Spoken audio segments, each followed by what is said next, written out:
আসসালামু আলাইকুম। আশা করি সবাই ভালো আছেন। আপনাদের সবাইকে আমাদের চ্যানেল হেদায়েতের গল্পে স্বাগতম। আজ আমরা এমন একটা বিষয় নিয়ে কথা বলবো যা আমাদের জীবনের নিত্যদিনের একটি অংশ, হতাশা। কিন্তু কখনো কি ভেবে দেখেছেন এই হতাশার মূল কারণ কি? এর একটি বড় কারণ হলো আমরা মানুষের কাছ থেকে অতিরিক্ত প্রত্যাশা করে ফেলি। আমরা যখন কোনো মানুষের উপর নির্ভর করি, তাকে নিজের মনের মতো করে কল্পনা করি, তখন অজান্তেই আমরা তার কাছে কিছু আশা করি, ভাবে সে সবসময় আমার পাশে থাকবে, আমাকে বুঝবে, আমার বিপদে সাহায্য করবে।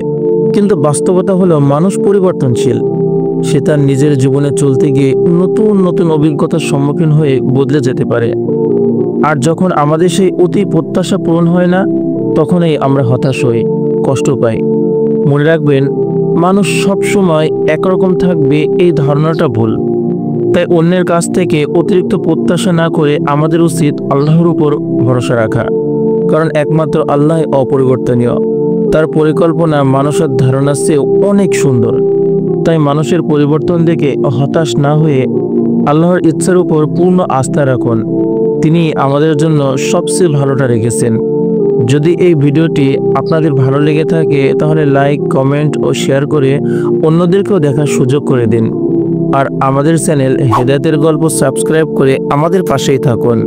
দেখা হবে পরের ভিডিওতে ইনশাআল্লাহ। ততক্ষণ ভালো থাকবেন।